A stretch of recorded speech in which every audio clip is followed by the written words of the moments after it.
Hai, selamat sejahtera semua. Okey, kali ini cikgu akan terangkan tentang moral tingkatan 2 iaitu unit yang ke-13. Tajuknya adalah Keselamatan di Jalan Raya Tanggungjawab Bersama. Jadi di dalam unit ini, pelajar-pelajar, kamu semua akan dapat belajar tentang peraturan dan undang-undang di jalan raya.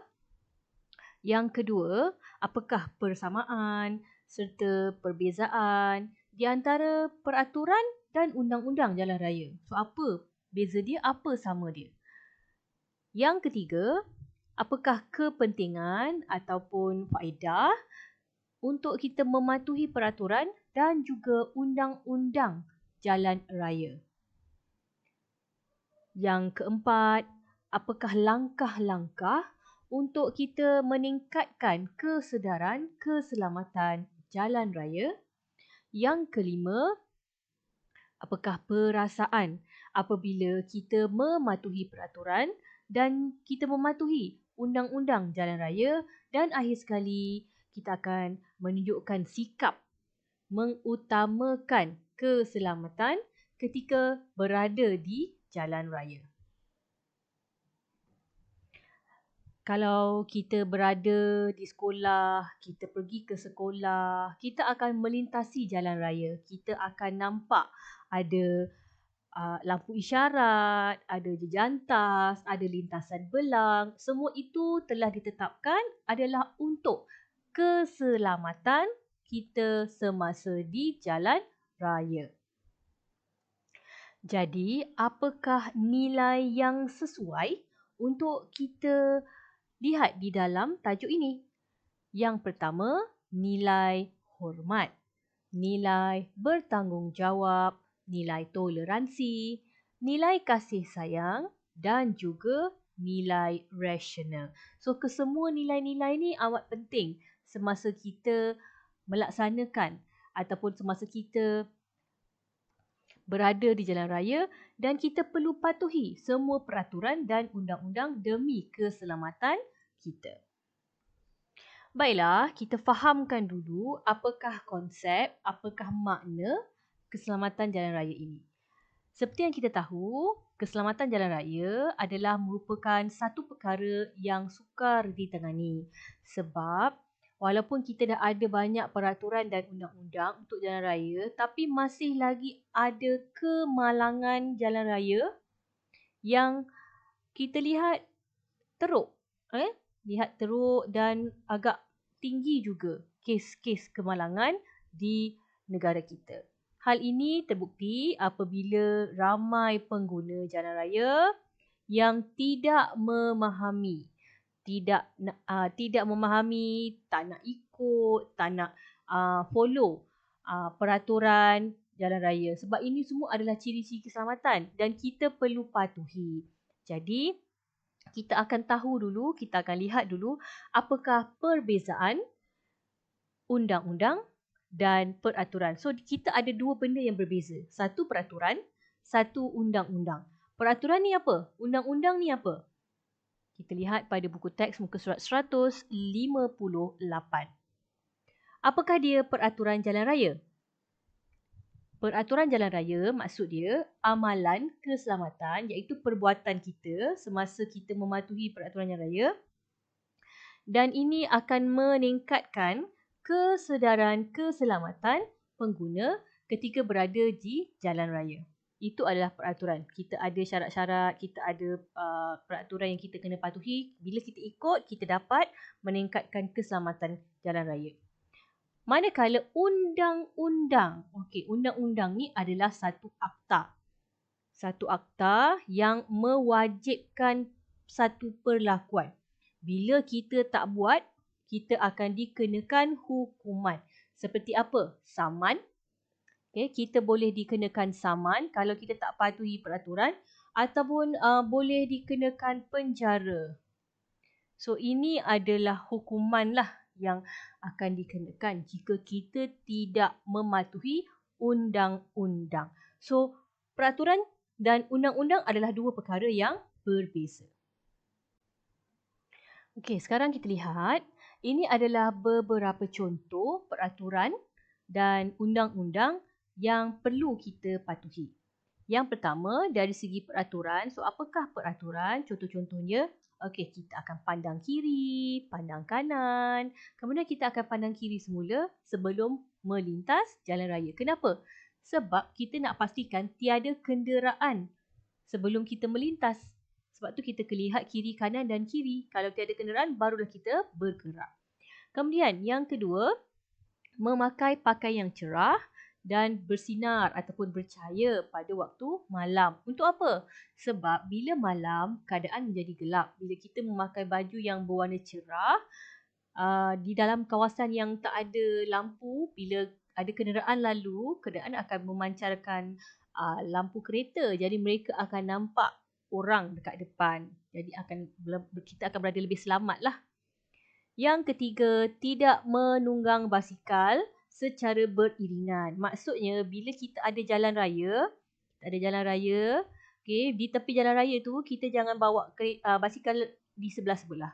Okay, better kita bawa follow dekat belakang. So, ini akan lebih selamat. Sebab kita tak nampak kereta dekat belakang tu bila nak potong, berbahaya dan boleh melanggar penunggang basikal. Seterusnya, elakkan mengekori kenderaan lain secara dekat. So, bila ada kereta, janganlah kita berada dekat-dekat dengan kereta tersebut sebab bahaya. Takut mereka tak nampak. Okay, tiba-tiba dia belok dan sebagainya, boleh berlaku kemalangan. Seterusnya, lihatlah cermin sisi ataupun kita sebut side mirror. Ni biasanya kat kereta, dekat motor akan adalah cermin sisi kiri dan kanan. Dan berikanlah isyarat sebelum kita menukar lorong. Kalau nak belok kanan, motor atau kereta, kita akan bagi signal ke arah kanan. Kalau nak belok kiri, kita akan beri signal ke arah kiri.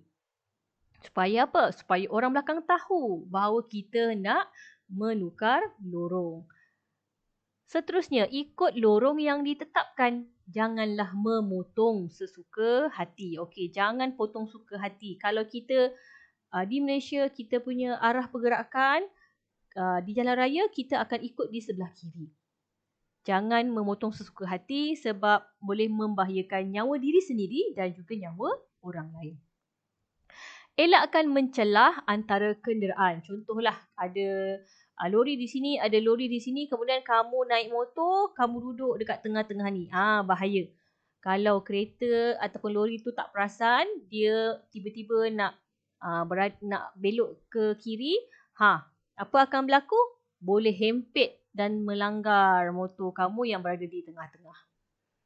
Seterusnya, memberikan keutamaan kepada pejalan kaki dan juga penunggang motosikal. So, kalau kamu bawa kereta ke apa ke, okay, biasanya kenderaan yang lebih besar, dia kena beri laluan lah kepada pejalan kaki dan juga penunggang motosikal sebab mereka kecil.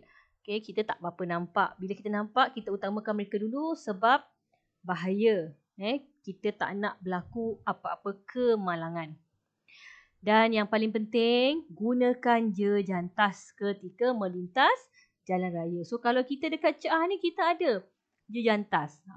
Kalau daripada Kampung Melayu nak bergerak ke Kampung Jawa Baru, dekat depan tu sebaik-baiknya lintas menggunakan jejantas sebab itu adalah keselamatan jalan raya.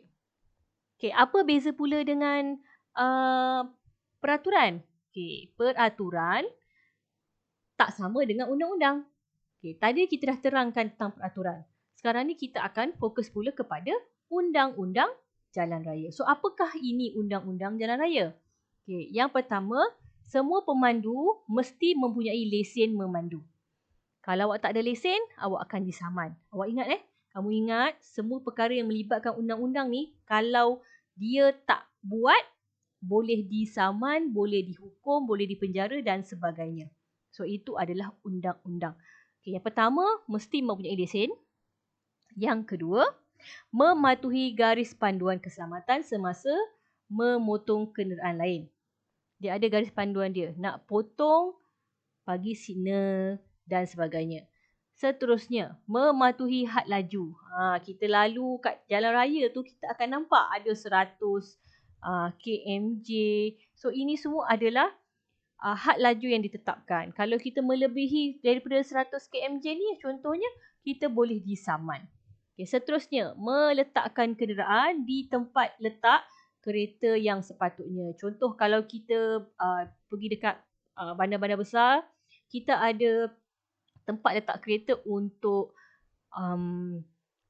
orang kurang upaya. Jangan parking kereta dekat situ. Bila kita parking dekat tempat yang tak sepatutnya, boleh kena saman. Mematuhi lampu isyarat. Kita ada traffic light. Make sure awak tahu merah itu untuk berhenti, kuning itu bersedia untuk berhenti dan hijau adalah untuk jalan. Patuhilah lampu isyarat. Seterusnya, memakai tali pinggang keledah di dalam kereta. Kena pakai seat belt. Dan bila kita pakai motor, kita mesti ada topi keledah. Ikatlah dengan ketat supaya keselamatan terjamin. So ini kalau kamu tak pakai, lalu pula polis, boleh kena saman. Seterusnya, tidak menggunakan telefon bimbit.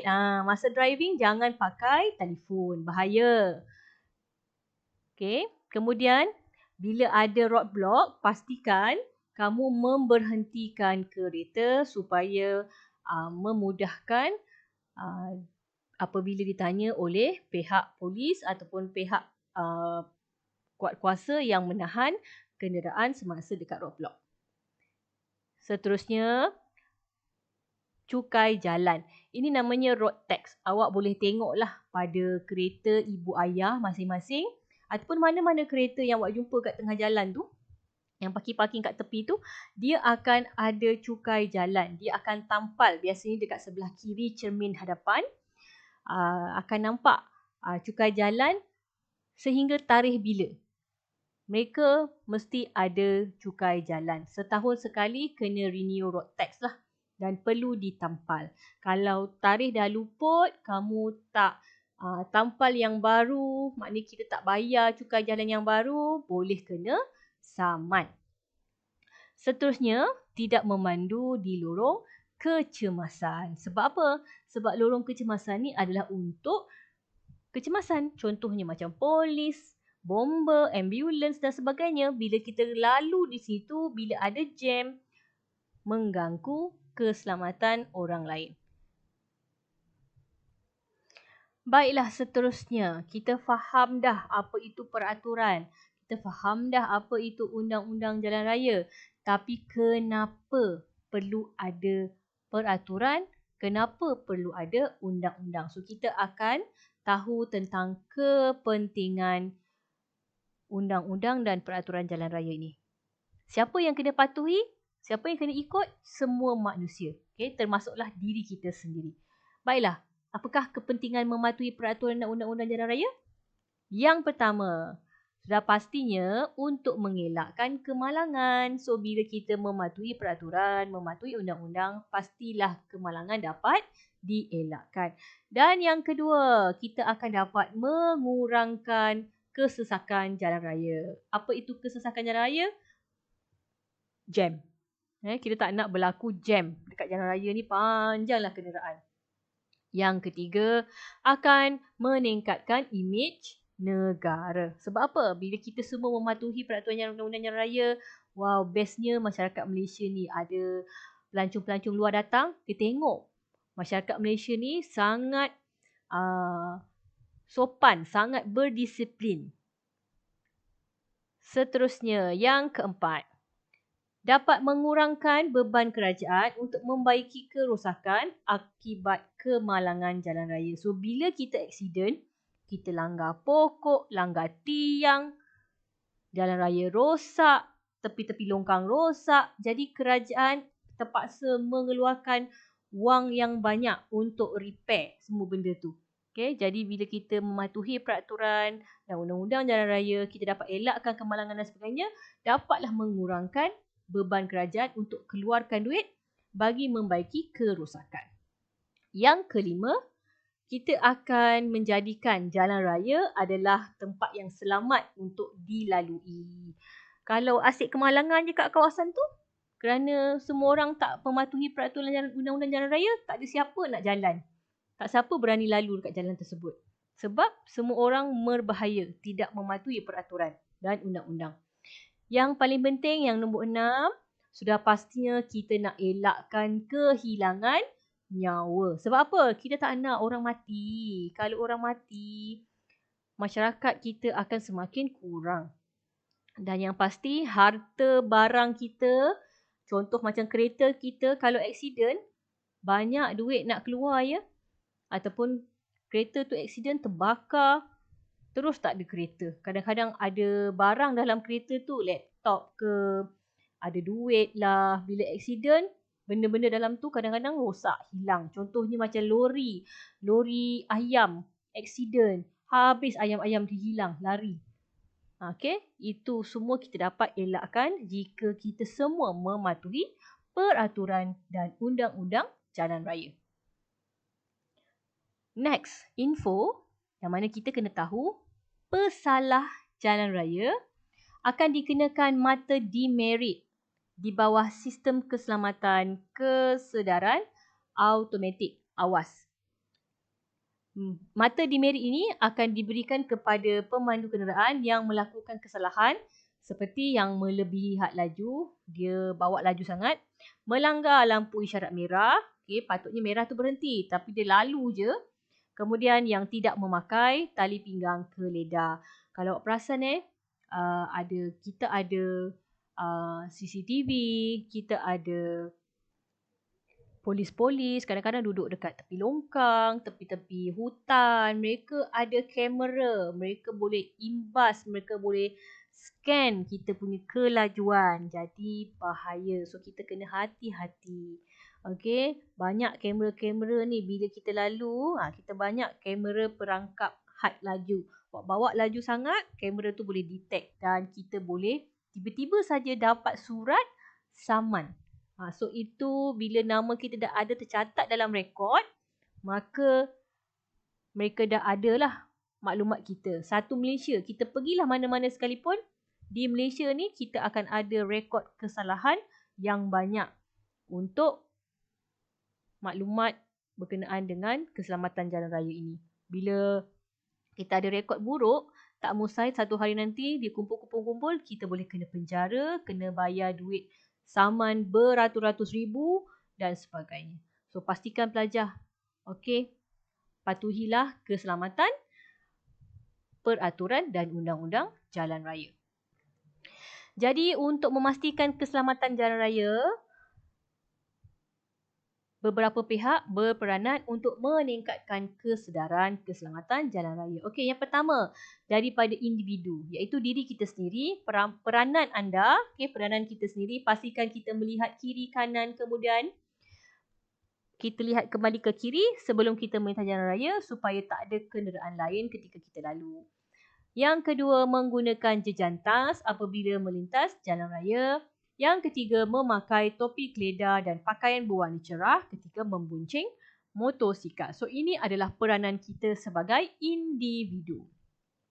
Yang kedua, peranan ibu bapa. Okey, apakah ibu bapa kena buat? Yang pertama, menjadi contoh pemandu yang baik di jalan raya. Okay. Bila anak-anak duduk kat belakang, mak bapak bawa pula macam orang gila. Itulah contoh yang tidak baik. Yang seterusnya, mendidik anak-anak tentang peraturan dan undang-undang jalan raya. So, mak ayah kena ajarlah anak-anak apa boleh buat. Apa lampu merah ni, apa lampu hijau ni, apa lampu kuning. Dan akhir sekali, ibu bapa kena galakkan anak-anak mengambil bahagian dalam kempen keselamatan jalan raya. Biasanya kita ada buat poster, kita ada buat pertandingan mewarna dan sebagainya. Seterusnya, peranan pihak sekolah. Pihak sekolah biasalah akan adakan ceramah tentang keselamatan jalan raya. Kadang-kadang kita panggillah polis datang untuk bagi taklimat dan sebagainya. Dan pihak sekolah juga akan mengajar peraturan keselamatan jalan raya kepada murid. Ini biasanya dekat sekolah rendah. Dekat sekolah rendah ada buku keselamatan jalan raya. Dekat sekolah menengah pun ada juga. Tapi Tak ditekankan sangat sebab kebanyakan pelajar memang dah belajarlah benda ni semua pada sekolah rendah.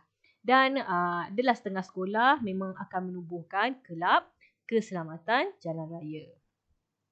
Seterusnya peranan Jabatan Pengangkutan Jalan Raya JPJ. Okay, mereka ni bukan polis tapi mereka boleh saman kita lah. Okay, mereka akan kuatkuasakan dan mentadbir undang-undang jalan raya. Jalan raya ni memang di bawah bahagian JPJ. Okay, mereka akan mengadakan kempen kesedaran di seluruh negara.